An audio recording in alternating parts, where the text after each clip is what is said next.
By the time Clara finished speaking, the room was utterly silent, a vacuum where condescending laughter had been just an hour before. But when she had first walked into the opulent dining room of the Vance family estate, the air was thick with the smug certainty of those who believed they held all the cards. Her future mother-in-law, Isabella Vance, regarded her with a smile that never reached her cold, calculating eyes. Her fiancé, Leo, gave her a brief, possessive kiss, his hand resting on the small of her back with a pressure that felt more like ownership than affection. Clara had always felt like an outsider in their world of inherited wealth and casual cruelty, a world she was about to marry into. She loved Leo, or at least she thought she did. She loved the man he had presented himself as, ambitious, charming, and devoted. But in his family's presence, that man often vanished, replaced by a preening peacock who mirrored their arrogance. She told herself it was just pressure, the weight of expectation. She told herself that once they were married, things would be different. "Clara, darling, you look lovely," Isabella said, her voice smooth as silk, but with an edge of steel. "That simple dress is just perfect for you." The implication was clear. Simple dress, simple girl. Clara smiled politely, the fabric of her modest but elegant dress suddenly feeling like sackcloth under Isabella's gaze. Dinner was a masterclass in passive aggression. Every comment about Clara's background as a scholarship girl or her quiet nature was couched in a compliment so sharp it drew blood. Leo did nothing to defend her, instead basking in his mother's approval, laughing along with the veiled jokes at her expense. He saw her discomfort. She knew he did, but he chose to ignore it. He chose his mother. He always chose his mother. She was just pushing a piece of flavorless sea bass around her plate when Isabella cleared her throat, a sound that cut through the low hum of conversation like a guillotine. The servants, as if on cue, vanished. The heavy oak doors of the dining room clicked shut. A sudden, tense silence fell over the table. "Now that we are family," Isabella began, though the word felt like a lie in her mouth, "there are certain practicalities we must address." She slid a thick, leather-bound portfolio across the polished mahogany table. It stopped directly in front of Clara's plate. Clara looked at it, then at Leo. He wouldn't meet her eye. He was suddenly fascinated by the wine swirling in his glass. A cold dread began to seep into Clara's bones, a premonition that this was not a casual family discussion. This was an ambush. "What is this?" Clara asked, her voice barely a whisper. "A formality," Isabella said with a dismissive wave of her hand, her diamond bracelets catching the light. "Our family's legal team has prepared it. It's a prenuptial agreement. It simply protects the family's assets, and by extension, Leo's future." Clara opened the portfolio. The paper was heavy, expensive. The text was dense, a wall of legalese she couldn't possibly comprehend in that moment. But certain phrases jumped out at her. Waive all rights, future earnings, corporate assets, Vanguard Precision, her grandfather's company. The company Leo now helped run. The company that was her only real inheritance, a legacy of hard work and innovation that felt a universe away from this cold, sterile room. The document was not a shield, it was a sword. It was designed to sever her from her own history, to reduce her to a decorative appendage with no claims, no rights, no power. It was a declaration that she was not, and would never be, one of them.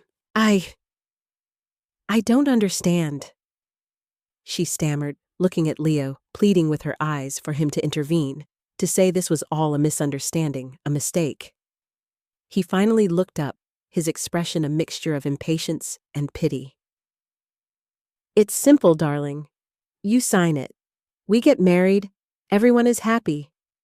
But this says I have no claim to Vanguard, she said, her voice trembling slightly. My grandfather built that company. Isabella let out a short, sharp laugh. It was the most honest sound she had made all evening. Oh, my dear, sweet girl. Your grandfather was a brilliant mechanic, a tinkerer. He built a workshop. Leo and I, we are building an empire. You must understand the difference. The cruelty of the statement struck Clara like a physical blow. Her grandfather, Arthur, had been more than a mechanic. He was an innovator, a visionary who had poured his heart and soul into Vanguard Precision, creating not just a company, but a community. He had treated his employees like family. He had valued quality over profit. This document simply makes your role official, Isabella continued, her voice turning cold and hard. You are marrying into this world, not building it. Your only job is to be supportive, to run the household, to raise the children, and to look lovely at parties. This document ensures you can focus on those important duties without being distracted by matters that do not concern you. The words hung in the air, suffocating Clara. Matters that do not concern you, her own legacy, her own family history. Leo, she whispered, turning to him one last time. Is this what you want? He sighed, a long, exasperated sound, as if she were a child throwing a tantrum. Clara, be reasonable. My mother is right. It's just business. Besides, he added with a smirk she would never forget, a woman's place isn't in the boardroom anyway. What would you even do? It's all very complicated. Leave the important things to the men. That was it. That was the moment the illusion shattered. The charming, devoted man she thought she loved evaporated, leaving behind this arrogant, dismissive stranger. The love she had felt for him curdled into something cold and heavy in her stomach. It was a moment of perfect, horrifying clarity. She saw him for what he was. She saw them both for what they were. She looked down at the prenup, at the line where her signature was supposed to go. She thought of her grandfather, of the grease under his fingernails, and the brilliant spark in his eyes. She thought of the summers she had spent in his workshop, learning the names of the tools, the properties of the metals, the intricate dance of the machines he had designed himself. Slowly, deliberately, she closed the leather portfolio. She pushed it back across the table toward Isabella. Her hands were steady. The trembling had stopped. The hurt was still there, a deep, aching wound, but it was being rapidly overtaken by a different emotion, a cold, hard anger. No, she said. Her voice was quiet, but it resonated with a finality that startled them both. No?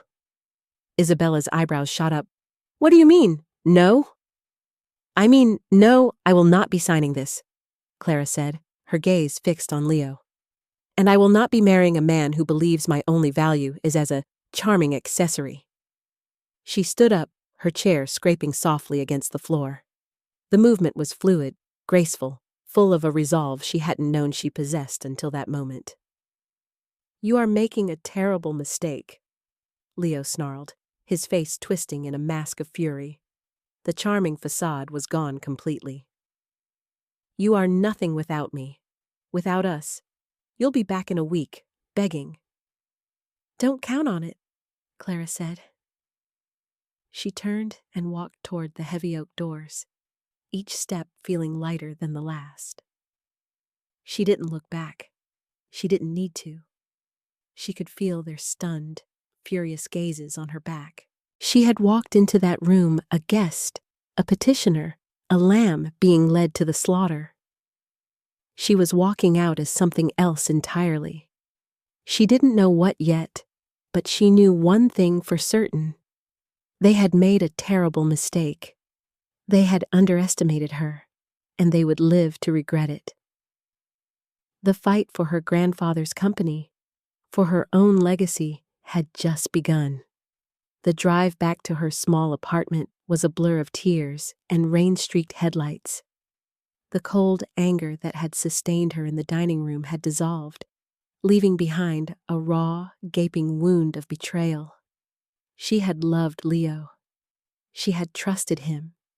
She had been willing to build a life with him, to merge her world with his. And he had just tried to strip mine her past and mortgage her future for his own gain. She stumbled into her apartment, the silence amplifying her heartbreak. It was a modest place, one she had insisted on keeping even after they got engaged. Leo had called it her little project, another one of her sentimental attachments. Now, it was her sanctuary. She sank onto the sofa, the sobs she had held back finally breaking free. They were deep, racking sobs for the man she had lost, for the future that had been stolen, and for her own naivety. How had she been so blind? The red flags were there all along. The way he dismissed her ideas, the way he talked down to the factory workers her grandfather had cherished, the way his eyes lit up when talking about profits, but glazed over when she spoke of quality and innovation. She had excused it all as ambition.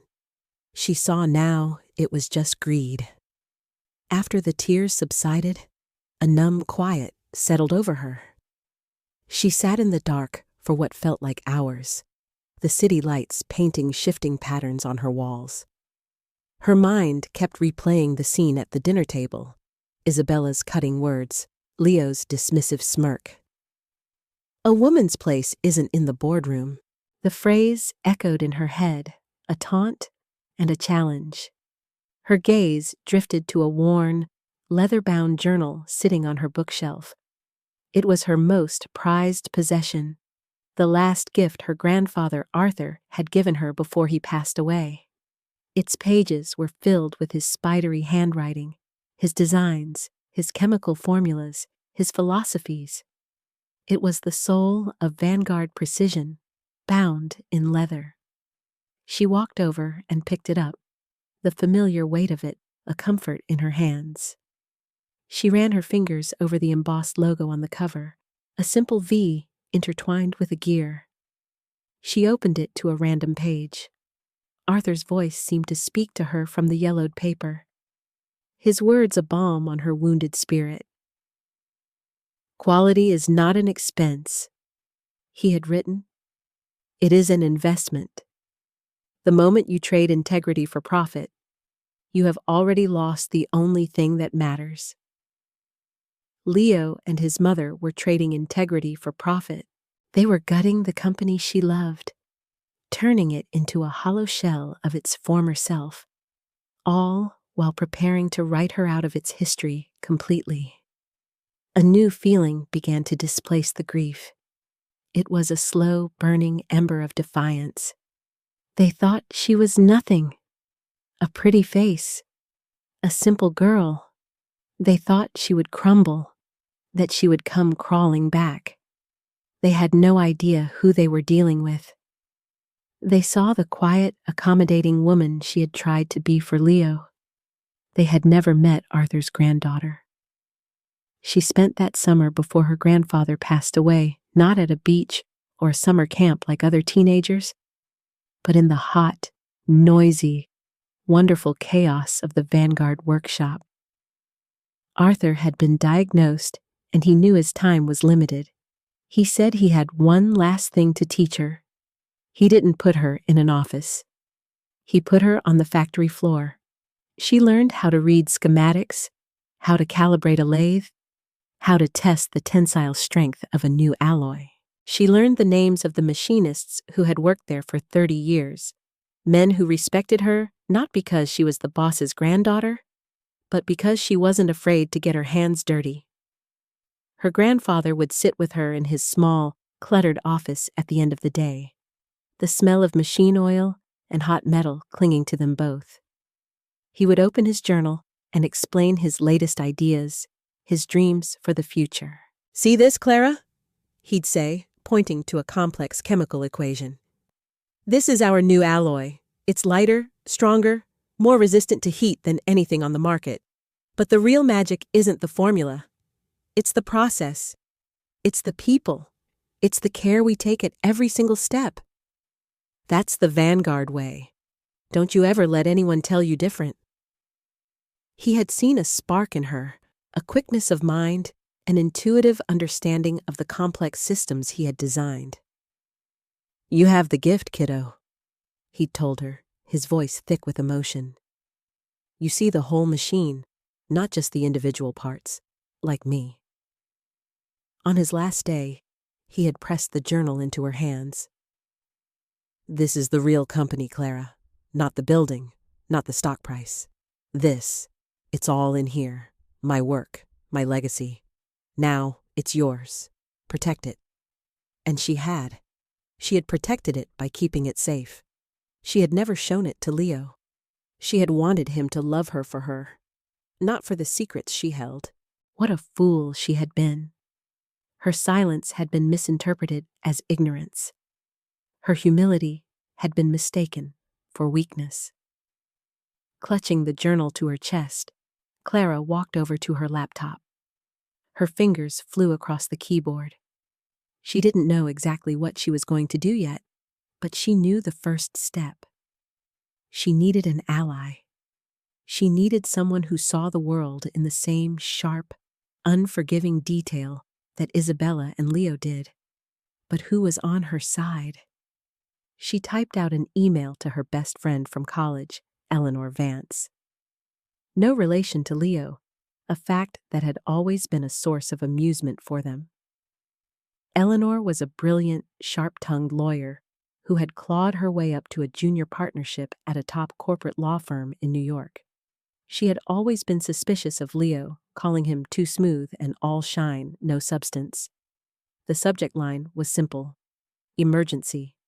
The body of the email was even simpler: "You were right about him. I need your help." She hit send. The response came back in less than 5 minutes. "My office, 8 a.m. tomorrow, and Clara, bring everything." Clara looked at the journal in her lap. "Everything," she whispered. She finally had a plan, or at least the beginning of one. The grief was still there, a dull ache in her chest. But now it had a companion, a cold, clear, and unshakable resolve. Leo and his mother thought they had won. They thought they had discarded her. They were about to find out that she wasn't a piece to be removed from the board. She was the board itself. The game had just changed, and they didn't even know they were playing. The next morning, Clara walked into the gleaming, sterile lobby of Eleanor's law firm, feeling like a ghost. Her eyes were puffy from crying and lack of sleep, but she stood tall. She clutched her tote bag, which held her grandfather's journal and the thick, insulting prenup. It felt like carrying both the poison and the antidote. Eleanor's office was on the 45th floor, with a panoramic view of the city that should have been inspiring, but only made Clara feel small. Eleanor, however, was a force of nature that could dwarf any skyline. She was dressed in a razor-sharp suit, her hair pulled back in a severe bun. She took one look at Clara's face, and her professional demeanor melted into one of fierce, protective friendship. "Oh, honey," she said, wrapping Clara in a hug that was surprisingly strong. "He's a dead man." She ushered Clara to a plush chair, ordered coffee she knew Clara wouldn't drink, and then sat behind her massive desk, her expression all business. "Okay, start from the beginning. Don't leave anything out." Clara recounted the entire sordid dinner, the words tumbling out of her in a rush of remembered humiliation and pain. She told Eleanor about Isabella's condescending smiles, Leo's casual cruelty, and the moment he had uttered the words that had shattered her world.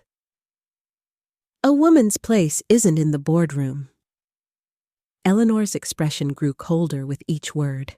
She tapped a perfectly manicured nail on her desk, a rhythmic, angry beat. When Clara finished, she slid the prenup across the desk. Eleanor read it in silence, her eyes scanning the pages with terrifying speed. Occasionally, she would let out a low whistle or a muttered, "Unbelievable." When she was done, she took off her glasses and looked at Clara, her eyes blazing. "This isn't a prenuptial agreement, Clara," she said, her voice dangerously quiet. "This is a hostile takeover of your inheritance. This is corporate raiding disguised as a marriage proposal. They weren't just trying to protect their assets. They were trying to steal yours." She explained the legalese in stark, simple terms. The document was designed to have Clara waive not just any claim on Leo's future earnings, but also any right to her own inherited shares of Vanguard Precision. It would have effectively given Leo her proxy in all corporate matters, silencing her completely. It was a legal gag order. "They think you're an idiot," Eleanor said bluntly. "They think you're a sentimental girl who knows nothing about the asset she's sitting on. They saw you as a liability to be neutralized. The marriage was just the delivery mechanism for the poison pill." Clara flinched, but she knew Eleanor was right. "So what do I do?" "What do you want to do?" Eleanor countered, leaning forward. "Do you want to walk away, lick your wounds, and let them destroy your grandfather's company? Or do you want to fight?" Clara looked down at the journal peeking out of her bag. She thought of her grandfather's calloused hands, the pride in his voice, the legacy he had entrusted to her. "Protect it."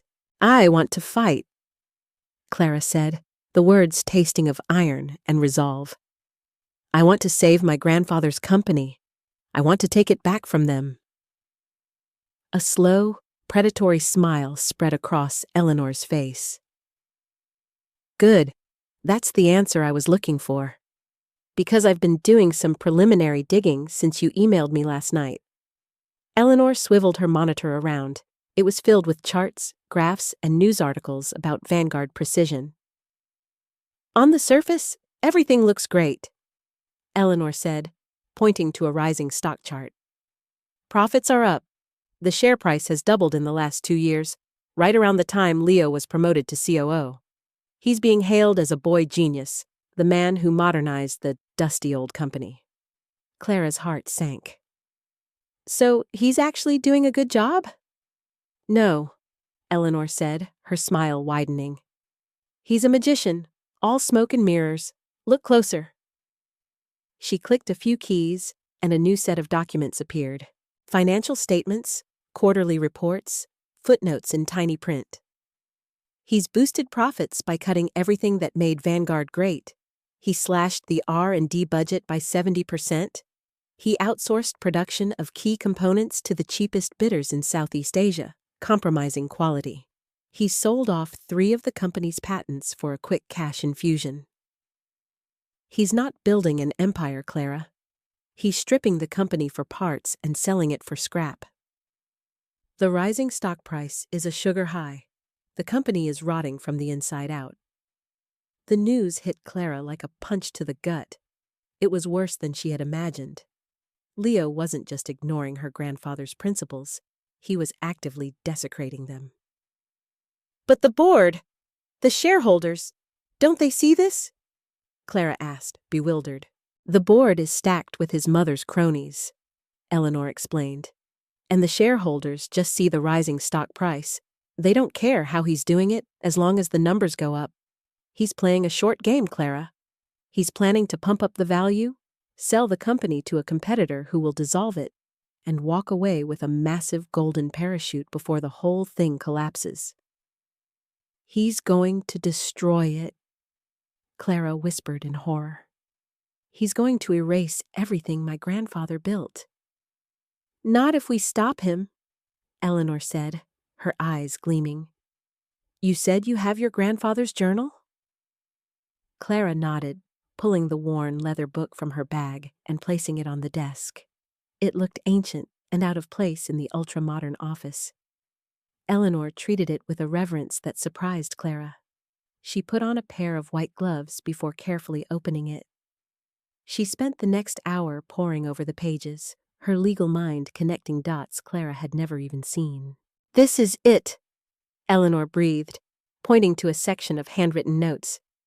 "This is the key." The section was titled, "The Vanguard Covenant." It was a series of principles Arthur had written, not just as a mission statement, but as a binding part of the company's original charter. Clara vaguely remembered him talking about it, but she had never understood its legal significance. The covenant stipulated that the company's primary mission was innovation and quality, and that any action by the board or leadership that deliberately sacrificed quality for short-term profit could be considered a breach of fiduciary duty to the company's long-term health. It was a moral compass written into the company's DNA. "He's violating every single one of these," Clara said, reading over Eleanor's shoulder. "He is," Eleanor confirmed. "But we have to prove it. We need to show not just that he's cutting costs, but that he's knowingly and deliberately compromising the core technology that makes Vanguard valuable. We need evidence that he's aware of the damage he's doing." "How do we do that?" "We go on the offensive," Eleanor said, her energy filling the room. "You have a small inheritance from your grandfather, right? The shares he left you directly?" Clara nodded. It wasn't a controlling stake, but it was enough to make her a significant minority shareholder. "Good. That gives you rights. The right to inspect the company's books, the right to demand documents. They'll try to stonewall you, but they'll have to comply. And while they're busy drowning us in paperwork, we'll hire our own experts." Eleanor started typing furiously, her plan taking shape in real time. "First, a forensic accountant. I know a guy. He's a bloodhound. If Leo is hiding money, he'll find it. Second, a materials engineer. Someone who can analyze these cheap components he's using and quantify the drop in quality and performance. We'll use your grandfather's journal as the baseline. We will prove, scientifically, that he is destroying the company's core value proposition." "And what am I supposed to do?" Clara asked, feeling overwhelmed but also invigorated. "You," Eleanor said, pausing to look her in the eye, "are going to become the expert on this journal. I want you to memorize it. I want you to be able to quote it in your sleep. I want you to understand your grandfather's work so thoroughly that you can walk into that boardroom and dismantle Leo's arguments piece by piece. They think you're a simple girl. We're going to use that. They won't see you coming until it's too late." Clara looked at the journal, then at her friend. For the first time in days, a flicker of hope ignited within her. It wasn't just about revenge anymore. It was about justice. It was about honoring her grandfather's memory. "He called me a charming accessory," Clara said softly. Eleanor's lips curled into a grim smile. "Well then, let's show him how charming a hostile takeover can be." The next few weeks were a blur of intense activity. Clara moved into Eleanor's guest room, turning it into a war room. The walls were covered in charts, timelines, and printouts of corporate bylaws. Her life narrowed to a singular focus: Vanguard Precision. During the day, she worked with the team Eleanor had assembled. There was Marcus, the forensic accountant, a quiet, unassuming man who spoke in hushed tones, but whose eyes lit up with predatory glee when he found a hidden decimal point. And there was Dr. Eris Thorne, a retired MIT professor and a legend in materials science, a man who had actually corresponded with Clara's grandfather in the early days. At night, she lived inside her grandfather's journal. She didn't just read it, she absorbed it. She transcribed his formulas, rebuilt his logic chains, and cross-referenced his notes with modern scientific papers. She began to see the world through his eyes, to understand the deep, intuitive genius that had driven him. He wasn't just a mechanic. He was an artist, and his medium was metal and chemistry. Dr. Thorne was her guide through this new world. He would sit with her for hours, explaining the nuances of Arthur's work. He'd pick up a cheap component that Leo had sourced from overseas, one that had been sent to them by a sympathetic factory floor contact, and compare it to Arthur's original specifications in the journal. "Look at this, Doctor," Thorne said one afternoon, holding up two seemingly identical metal bearings. "This is the component specified in Arthur's notes. A proprietary alloy of tungsten, cobalt, and a trace of niobium, forged under specific temperature and pressure. It has a lifespan of 50,000 hours under extreme stress." He then held up the other bearing, the one currently being used in Vanguard's machines. "And this is a cheap piece of Chinese steel. It looks the same to the naked eye. It might even pass a superficial inspection. But under a microscope, under stress, it will fail in less than 5,000 hours. It's not just inferior, Clara. It's fraudulent. They are selling a premium product with dollar store guts." Clara felt a fresh wave of anger. "Can you prove it? In a way the board can't ignore?" "My dear Doctor," Thorne said with a thin smile, "I can write a report so dense with data, so airtight in its conclusions, that it will make their heads spin. I can prove, beyond any shadow of a doubt, that this isn't just cost-cutting. This is willful, deliberate sabotage."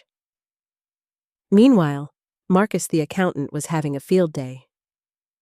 "It's beautiful," he'd whisper, pointing to a complex web of transactions he had mapped out on a whiteboard. "Classic shell game." He explained it to Clara in simple terms. Leo and a few of his executive cronies had set up a series of shell corporations in overseas territories with lax banking laws. These companies had one purpose: to act as middlemen. Vanguard would sell its patents or raw materials to Shell Corp A for a ridiculously low price. Shell Corp A would then sell them to Shell Corp B for a slightly higher price, and so on, until the asset was finally sold to a real third party for its actual market value. The profit was skimmed off at each step, landing in offshore accounts controlled by Leo and his friends. "He's not just running the company into the ground," Marcus concluded. "He's actively robbing it blind. He's stealing millions of dollars from the shareholders, including you."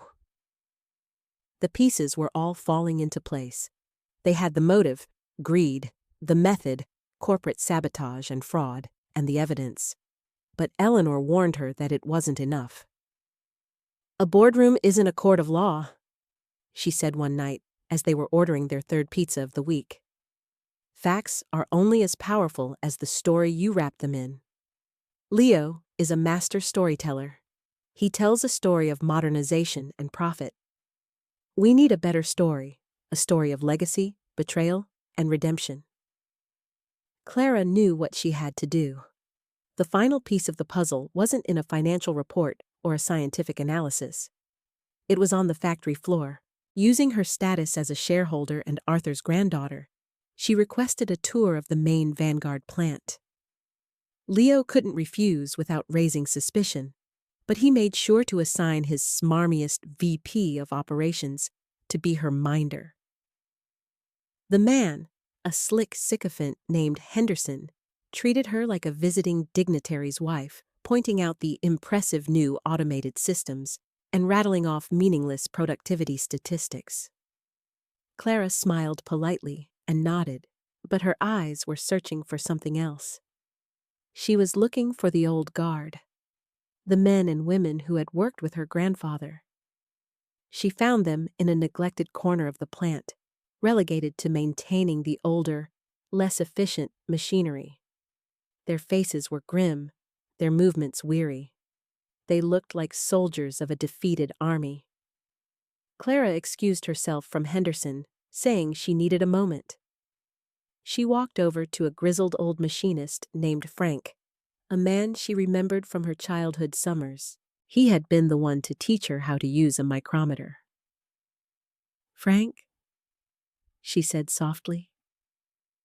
He looked up, his eyes widening in recognition. then quickly looking away, as if afraid to be seen talking to her. "Miss Clara," he mumbled. "You shouldn't be here." "What's going on, Frank?" she asked, her voice low. "The place feels wrong." Frank's jaw tightened. "Wrong doesn't begin to cover it, miss. They're killing this place, forcing us to use cheap parts that break down every other week, pushing quotas so high that we can't do the safety checks your granddad insisted on. We've had 3 accidents in the last 6 months. Minor ones, thank God. But it's only a matter of time." He looked around nervously, then leaned in closer. "The new guys, they don't care. They just want the numbers. But we know. We know we're shipping garbage with the Vanguard name on it. It's breaking our hearts." Another older worker, Maria, joined them. "Your granddad would be turning in his grave. He used to say, 'Our name is our promise.' What kind of promise are we making now?" Clara listened to their stories, her own heartbreak mingling with a fierce, protective anger. These were the people her grandfather had called his family. Leo was not just destroying a company, he was destroying lives. He was destroying a community. "Thank you," she said to them, her voice thick with emotion. "Thank you for telling me. Please, just hold on a little longer." As she walked away, Henderson came scurrying back to her side. "Everything all right, Miss Morgan? You shouldn't bother with those dinosaurs. They're resistant to change. Part of the legacy cost we're trying to streamline." Legacy cost. The phrase, so casually cruel, cemented Clara's resolve into something as hard and unbreakable as her grandfather's proprietary alloy. She returned to the war room that night with the final piece of her story. It wasn't just about numbers and formulas anymore. It was about people. It was about the soul of the company.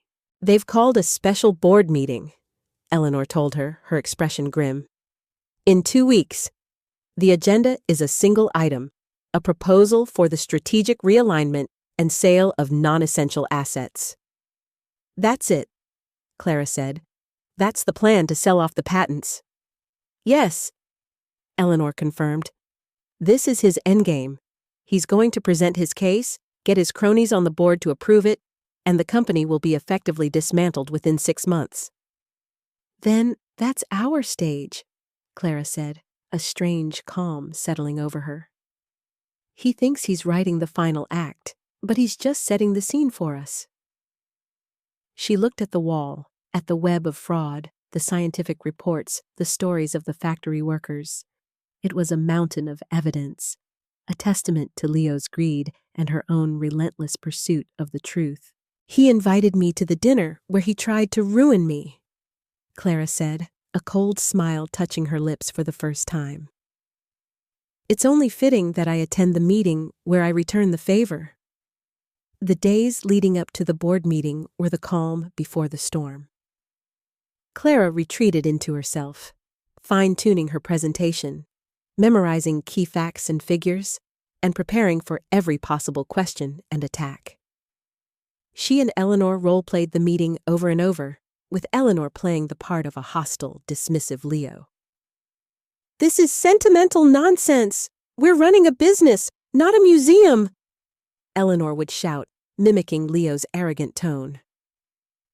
"Sentimentality is what builds a brand that lasts for 50 years, Clara would practice responding, her voice steady. "A brand you're about to burn to the ground for one last big payday." Meanwhile, Leo and Isabella were basking in their perceived victory. The gossip columns were full of hints about the upcoming blockbuster deal at Vanguard, hailing Leo as a visionary. Clara received a single, gloating text from Leo. "Heard you were sniffing around the factory. Hope you enjoyed the tour of what a real business looks like. Still think you can do better? Don't forget my offer to let you sit in on the board meeting. You might learn something. XOXO." The condescension was so thick it was almost comical. He was so blinded by his own arrogance that he couldn't see the trap being laid for him. He thought her questions were born of naive curiosity, not strategic intelligence. He was inviting the executioner to his own coronation.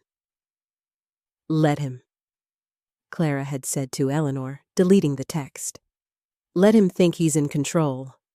The taller they stand, the harder they fall." The day of the board meeting, Clara woke up before dawn. She didn't feel nervous. She felt serene. The grief, the anger, the frantic energy of the past few weeks had coalesced into a single point of pure, unadulterated focus. She knew her facts. She knew her story. She knew her truth. She chose her outfit with care. Not a power suit like Eleanor's, nor a simple dress like the one she had worn to that fateful dinner. She chose a tailored dark blue sheath dress. It was elegant, professional, and understated. It was the dress of a woman who didn't need to shout to be heard. It was the dress of a woman who was confident in her own power. Her only accessory was a simple pin on her lapel, a small, custom-made piece she had commissioned. It was a perfect miniature replica of the Vanguard logo, the V, and the gear, crafted from the exact proprietary alloy specified in her grandfather's journal. It was a silent statement, a piece of her legacy worn over her heart. Eleanor met her in the lobby of the Vanguard Tower. She was carrying a stack of thick, bound documents, the reports from Dr. Thorne and Marcus, complete with sworn affidavits. "Ready?" Eleanor asked, her eyes searching Clara's. "I was born ready," Clara replied, quoting her grandfather's favorite phrase. "I just didn't know it until now." They took the elevator up to the top floor, to the boardroom. As the doors slid open, Clara was met with a scene straight out of her nightmares. The room was cold, all glass and steel, with a massive table that felt like an altar for corporate sacrifices. Seated around it were the board members, a collection of old, grim-faced men, and Isabella Vance, looking regal and triumphant in a Chanel suit. And at the head of the table, beaming like a conquering hero, was Leo. He saw her, and his smile widened. He thought she was there as a spectator, a spurned lover coming to witness his ultimate triumph. He even had a chair set for her, slightly behind him and away from the main table. The symbolic seat of an observer, a non-entity. "Clara, so glad you could make it," he boomed, his voice dripping with false magnanimity. "I told you, you might learn a thing or two. Find a seat, darling. The show is about to begin." The other board members chuckled, looking at her with a mixture of pity and amusement. They saw what Leo wanted them to see, the jilted fiancée, the pretty little thing who didn't know her place. Clara didn't take the seat he offered. Instead, she and Eleanor walked to the other end of the table and took 2 empty chairs directly opposite Leo. The move was a small act of defiance, but it shifted the geography of the room. It changed her from a spectator into a participant. Leo's smile faltered for a fraction of a second. Isabella shot her a look of pure venom. "We have a full agenda." The chairman, a portly man named Blevins, who was firmly in Isabella's pocket, grumbled. "Is your presence here necessary, Miss Morgan?" "I am a shareholder, Mr. Blevins," Clara said, her voice calm and clear, ringing with an authority that surprised them all. "I believe that makes my presence not only necessary, but required. Please, proceed." Leo, recovering his composure, launched into his presentation. It was a slick performance, full of buzzwords and misleading charts. He painted a picture of a company shackled by its past, by legacy costs, and inefficient sentimentality. He spoke of unlocking shareholder value and strategic divestment. He proposed selling off the company's entire portfolio of material science patents, the very heart of Vanguard's innovation, to a rival conglomerate for what seemed like a large sum of money. "This single transaction," he declared, his chest puffed out, will result in a one-time special dividend for all our shareholders and position the rest of the company for a leaner, more profitable future. He was met with murmurs of approval from his cronies on the board. They were already counting their money. When he finished, Chairman Blevins cleared his throat. A bold and impressive proposal, Leo, truly. Are there any questions before we move to a vote? He scanned the room, his eyes deliberately skipping over Clara. This was her moment. Clara stood up. I have a question, she said. All eyes turned to her. Leo looked annoyed, like a Master Arias had been interrupted by a coughing fit in the audience. Yes, Clara? He said, the condescension back in his voice. Is there something you don't understand? I can have my assistant explain the pretty charts to you later. The room erupted in sycophantic laughter. Clara waited for it to die down, her expression unreadable. Oh, I understand the charts perfectly, Leo, she said, her voice cutting through the last of the chuckles. I understand that you are proposing to sell the soul of this company for a pot of porridge. She walked to the head of the table, placing her grandfather's journal down with a soft thud. The sound seemed to echo in the sudden silence. My grandfather, Arthur Morgan, founded this company on a single principle. That quality is not an expense. It is an investment, a principle you seem to have forgotten. She opened the journal. On page 47, he details the formula for the V12 alloy, the alloy that made this company's reputation. It's a complex and expensive process, requiring specific materials and temperatures. Leo, can you tell the board what those materials are, without looking at your notes? Leo sputtered, his face turning red. That's an irrelevant technical detail. Is it? Clara pressed. Because the components you've been sourcing from your cost-effective overseas partners replace the tungsten and niobium with cheap industrial steel. Is that also an irrelevant technical detail? She signaled to Eleanor, who began distributing the bound copies of Dr. Thorne's report. This is a report from Dr. Eris Thorne of MIT. It proves, scientifically, that the components you are using have a failure rate 10 times higher than my grandfather's original specifications. You haven't been streamlining, Leo. You've been replacing gold with lead and calling it alchemy. A murmur went through the room. A few of the board members, the ones not directly in Leo's camp, were starting to look uneasy. This is ridiculous, Isabella interjected, her voice shrill. She's a sentimental girl, playing with her grandfather's old diary. She knows nothing of business. On the contrary, Clara said, turning her cool gaze on Isabella. I know that a business built on lies is destined to fail. Which brings me to my next point. She nodded to Eleanor again. The large screen behind Leo, which had just been displaying his triumphant profit charts, flickered to life. It now showed the intricate web of shell corporations that Marcus had uncovered. These companies, Clara explained, her voice as steady as a surgeon's hand. Ethelred Holdings, Meridian Global, Pinnacle Ventures. They probably sound impressive. In reality, they are nothing more than post office boxes in the Cayman Islands. Post office boxes that you, Leo, and several other people in this room have been using to siphon millions of dollars out of Vanguard Precision. The color drained from Leo's face. He looked like he had been poleaxed. This is slander. It's a fantasy, he choked out. Is it?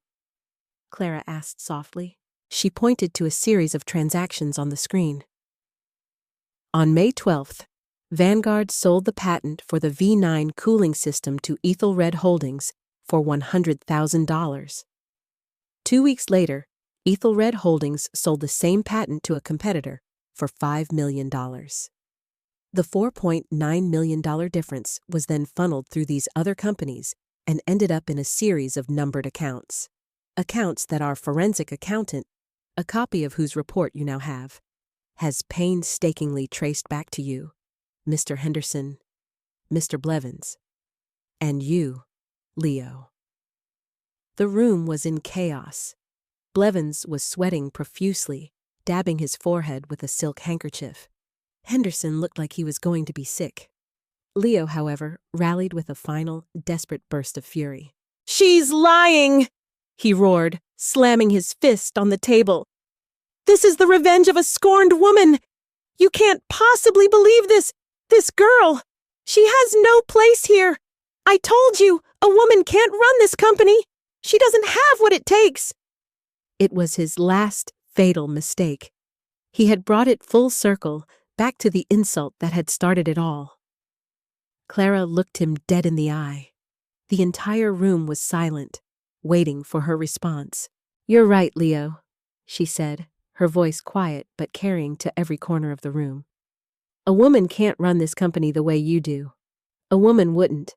Because a woman, a person with integrity, a person who honors their legacy, doesn't lie, cheat, and steal from the very thing they promised to protect." She paused, letting the words sink in. "You said my place wasn't in the boardroom. But my name, the Morgan name, is in the founding charter of this company. It's on the patents you tried to sell. It's on the alloys you tried to counterfeit. My place is wherever my legacy is. The real question, Leo, is what is your place here, other than as a thief who got caught?" The silence that followed was absolute. It was heavier and more damning than any shouting could ever be. It was the sound of a world shifting on its axis, the sound of a king being dethroned. Into that silence stepped a new voice. It belonged to Mr. Davies, the company's longtime general counsel, a quiet, stoic man who had served on the board since Arthur's time. He had been silent throughout the entire exchange, his face unreadable. He stood up, adjusted his spectacles, and picked up the reports Eleanor had distributed. "As legal counsel for this corporation," he said, his voice grave, "I have a duty to take any accusation of fraud seriously. These documents," he held them up, "appear to be meticulously researched and legally sound. If even half of what Miss Morgan alleges is true." He paused and looked directly at Leo. "Then several members of this board, including our COO, have committed not just a breach of fiduciary duty, but felony securities fraud." That was it. The final nail. The neutral authority had spoken. Leo finally broke.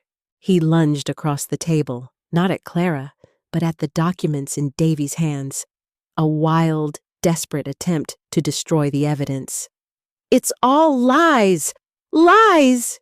he screamed, his face contorted in a mask of pure panic.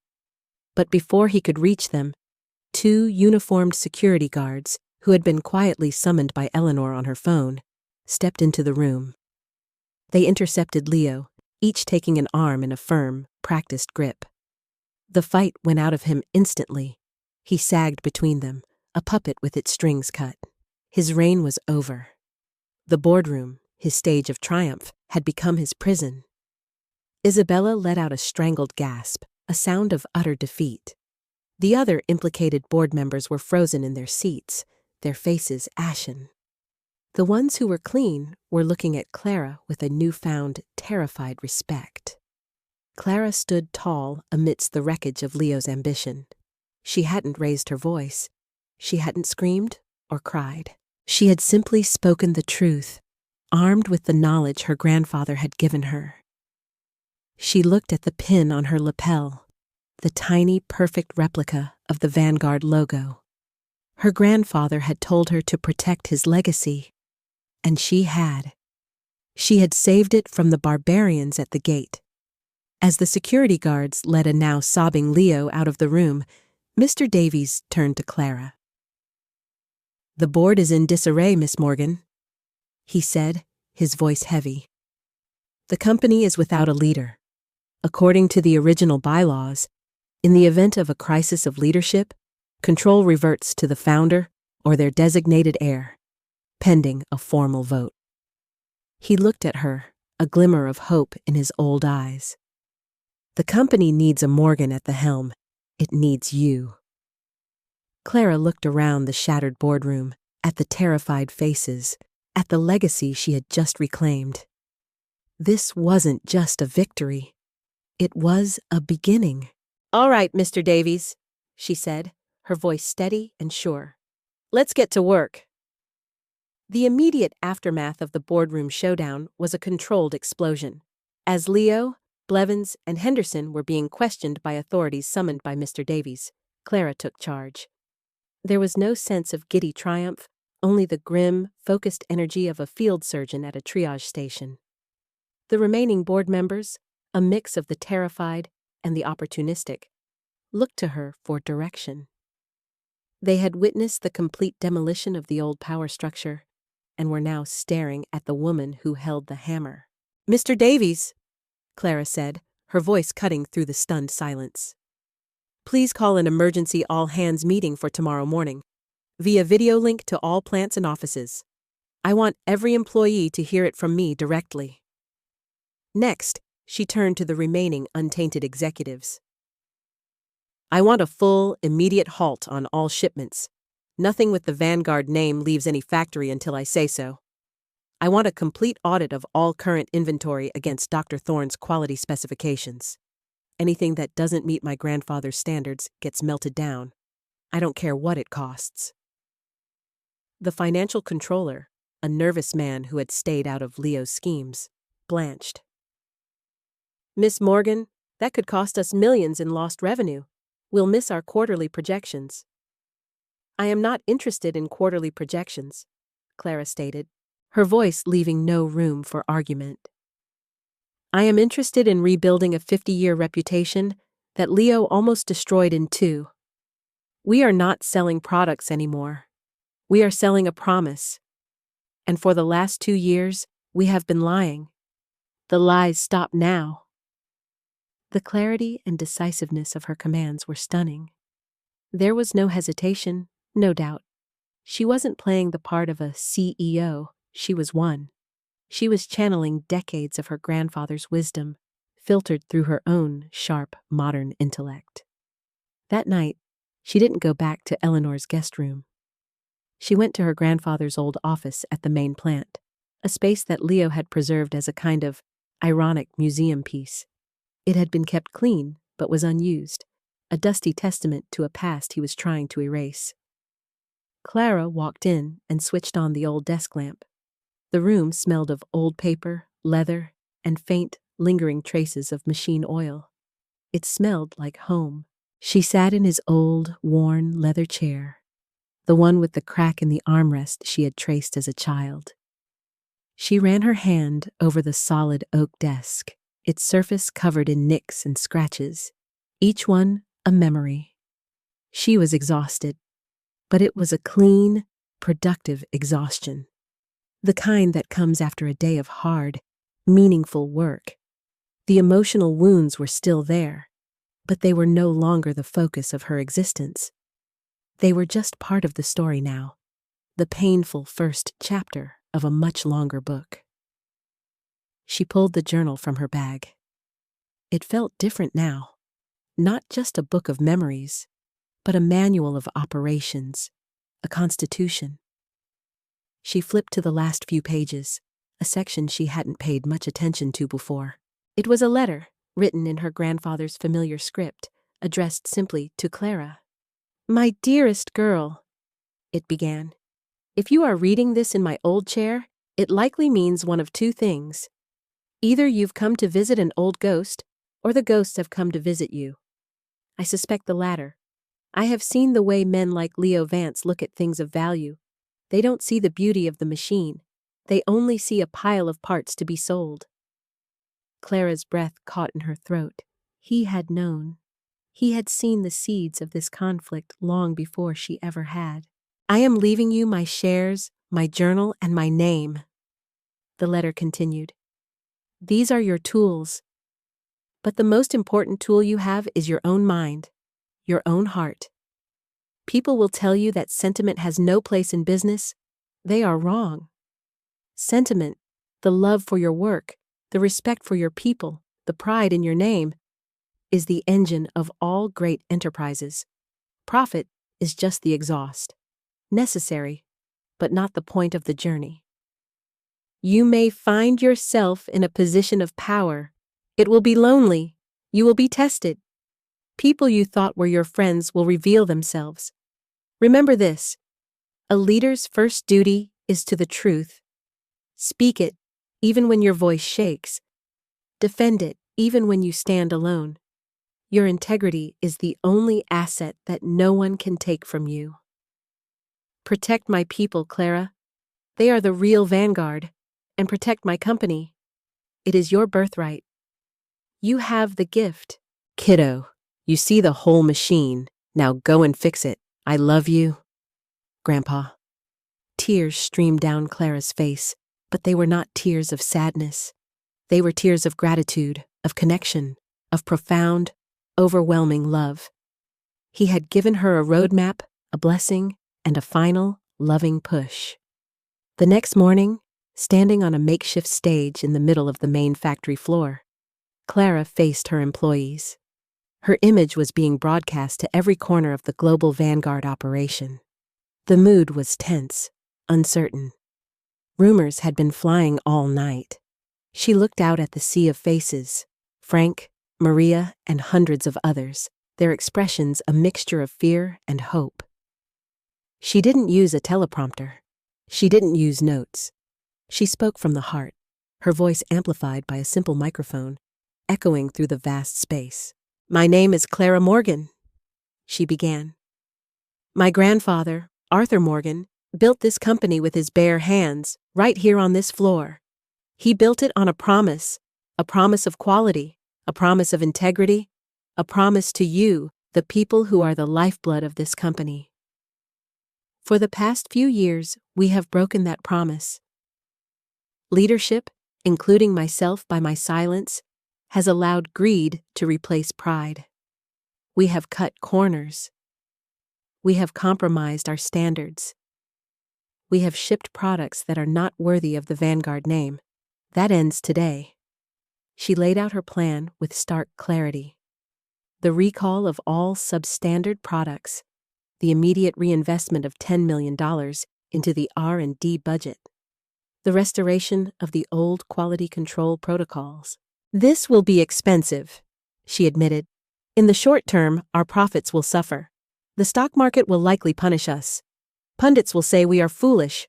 I don't care. We are not managing a stock price. We are rebuilding a legacy."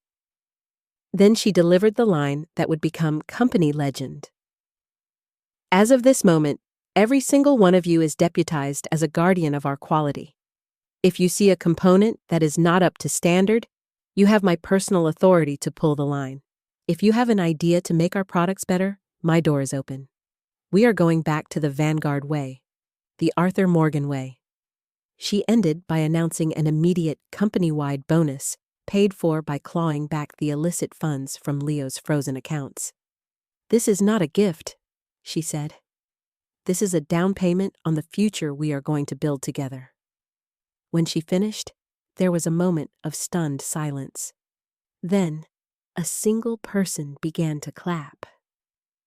It was Frank, the old machinist. Then Maria joined in.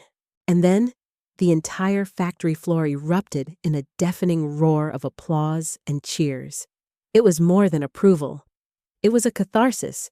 It was hope, reborn. The downfall of the Vances was as swift and brutal as their reign had been arrogant.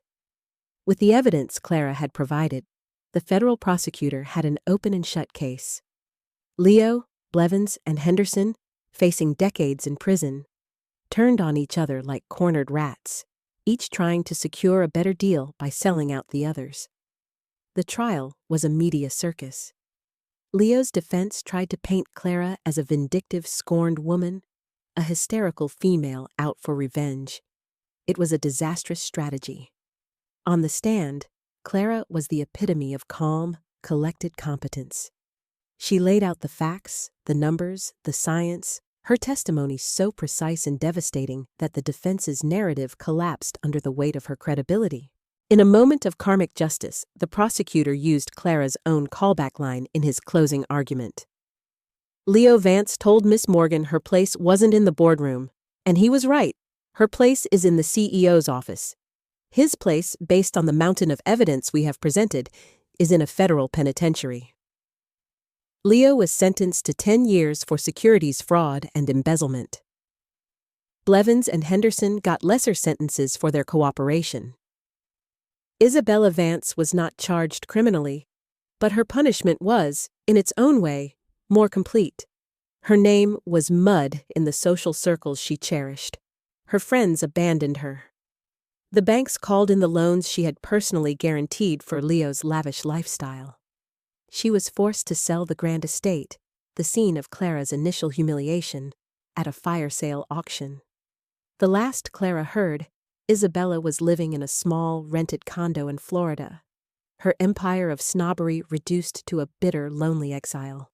The Vance family name, once a symbol of power, was now a synonym for disgrace.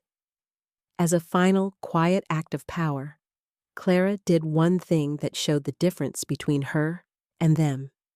During the asset seizure, she learned that Isabella's personal jewelry was being auctioned off. She had Eleanor anonymously buy back a simple locket, one that had belonged to Isabella's own grandmother. She had it sent to Isabella's new address with no note. It was a small act of mercy, a recognition that behind the monster was once a person.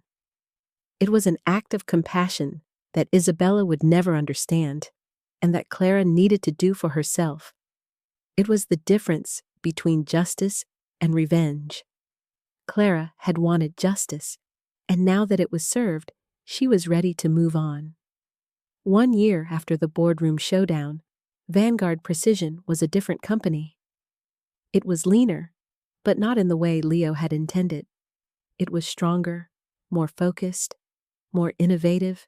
Clara had poured her heart and soul into it, and the results were spectacular. She had used her grandfather's journal not as a relic, but as a springboard. She took his foundational ideas about alloys and materials and brought them into the 21st century, funding a state-of-the-art R&D lab that she co-led with Dr. Thorne. They patented 3 new groundbreaking materials in the first year alone, materials that were lighter, stronger, and more environmentally sustainable than anything on the market. The factory floor was buzzing with a new energy.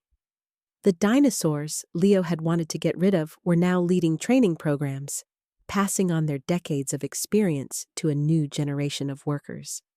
Productivity was up, not because of fear, but because of pride. The defect rate dropped to virtually zero. The financial world, which had initially panicked at her strategy, was now sitting up and taking notice. Vanguard's stock, after an initial dip, was soaring to unprecedented heights. They weren't just profitable. They were dominant. They were the gold standard. Clara Morgan was no longer the sentimental girl. She was the Morgan Midas, a visionary CEO who had proven that you could do good and do well at the same time. It was during this period of intense growth that she was approached by Sterling Haas, a massive, well-respected technology conglomerate. Their CEO, a legendary figure named Marcus Thorne, no relation to Dr. Thorne, a coincidence that amused them both, requested a meeting. Clara was wary. She was afraid he was just another corporate raider looking to swallow her company and strip it for parts. But Marcus Thorne was different. He didn't talk about synergies or shareholder value. He talked about vision. "What you have done at Vanguard is remarkable, Ms. Morgan," he said, his respect genuine. "You haven't just turned a company around. You've started a revolution. You've proven that long-term vision and ethical practices are not a liability. They are a competitive advantage." He wasn't interested in a hostile takeover. He was proposing a partnership, an acquisition that would allow Vanguard to maintain its identity, its leadership, and its principles, but with the vast resources and global reach of Sterling Haas behind it. "I don't want to change Vanguard," he said. "I want to amplify it.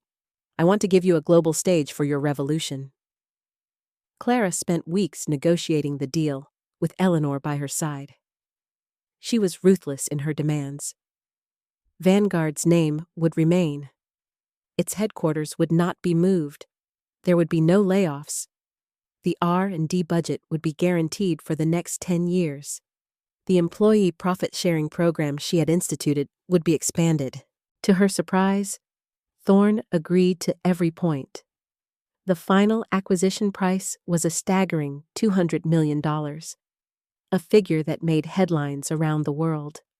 Clara, as the majority shareholder, became an incredibly wealthy woman overnight. But the money was secondary. What mattered was that she had secured her grandfather's legacy for generations to come. The night the deal closed, Clara didn't celebrate with champagne at a fancy restaurant. She went down to the factory floor, bought pizza and beer for the entire night shift, and celebrated with them.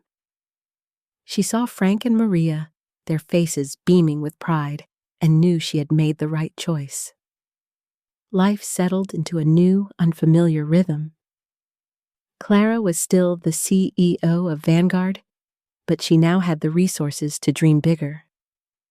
She started the Arthur Morgan Foundation, a nonprofit dedicated to funding STEM education in underprivileged communities and providing scholarships for young women in engineering.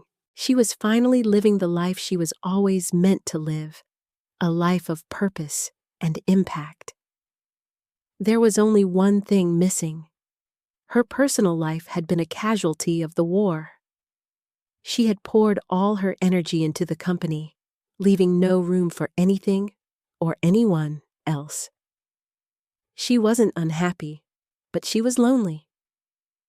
Eleanor, now a full partner at her firm thanks to the publicity from the Vanguard case, decided to intervene. "You need to get out," she declared one Friday evening, showing up at Clara's office. "You've saved the world. Now it's time to live in it. There's a charity gala for the new wing of the City Art Museum. You're a major donor. You have to go, and you have to wear a dress, not a suit of armor." Clara reluctantly agreed. She found herself at the gala feeling like her old self, an awkward outsider in a world of glitz and glamour. She was standing by a modern art sculpture that looked suspiciously like a pile of scrap metal from her own factory, when a man's voice beside her said, "I have no idea what that is, but I'm pretty sure it would fail a stress test." Clara turned and saw a man with kind eyes and a warm, genuine smile. He wasn't classically handsome in the way Leo had been. His face had more character. He was tall, with a slight dusting of silver at his temples. He was looking at the sculpture with a mixture of amusement and professional curiosity. "It's supposed to represent the fragility of modern existence," Clara said, surprising herself by playing along. He said, nodding seriously. "In that case, it needs more structural support. I'm Julian, by the way. I'm the architect for the new wing, which means I'm either a hero or a villain tonight, depending on whether people like the bathrooms."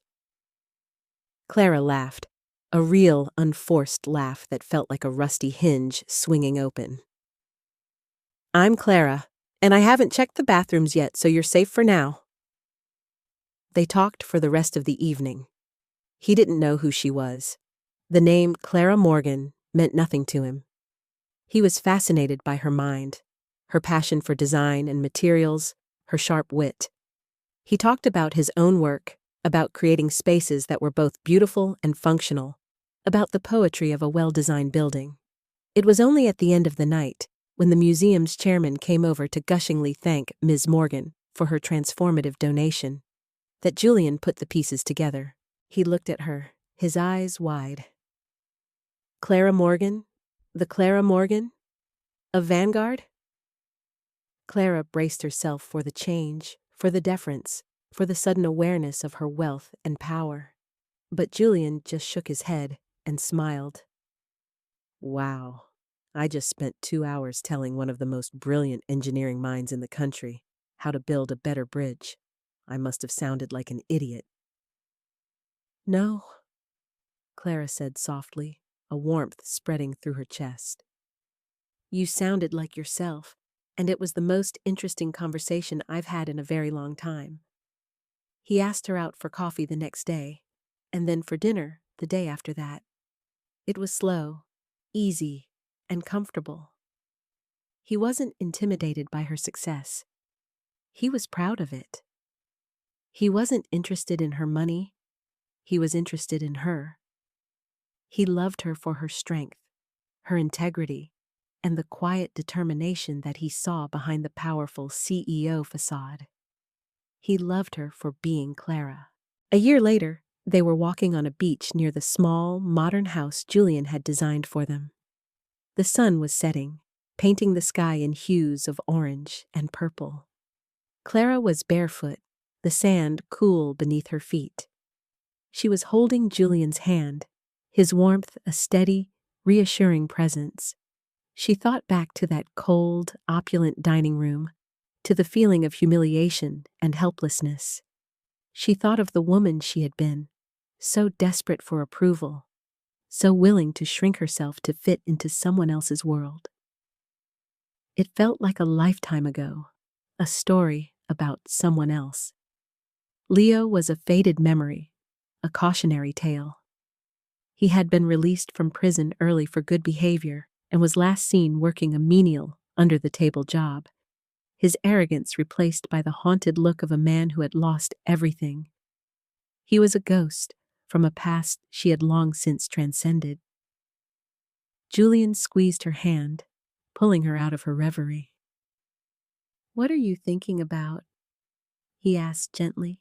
Clara looked at him, at his kind, loving face, and her heart was so full it felt like it might burst. She looked at the ocean, vast and endless, a symbol of the future that stretched out before them. "I was just thinking," she said, a slow, genuine smile spreading across her face, "that I'm finally home." She had learned the hardest and most valuable lesson, that true power isn't about controlling others, but about controlling your own destiny. It wasn't about being given a place at the table. It was about having the courage to build your own table and to decide who deserves a seat. She had stopped waiting for permission to be powerful, to be brilliant, to be herself. She had simply become it, and in doing so, she had given herself permission to be happy, a dividend far greater and far more precious than any $200 million acquisition. She was living the life she had not just earned, but the one she truly deserved.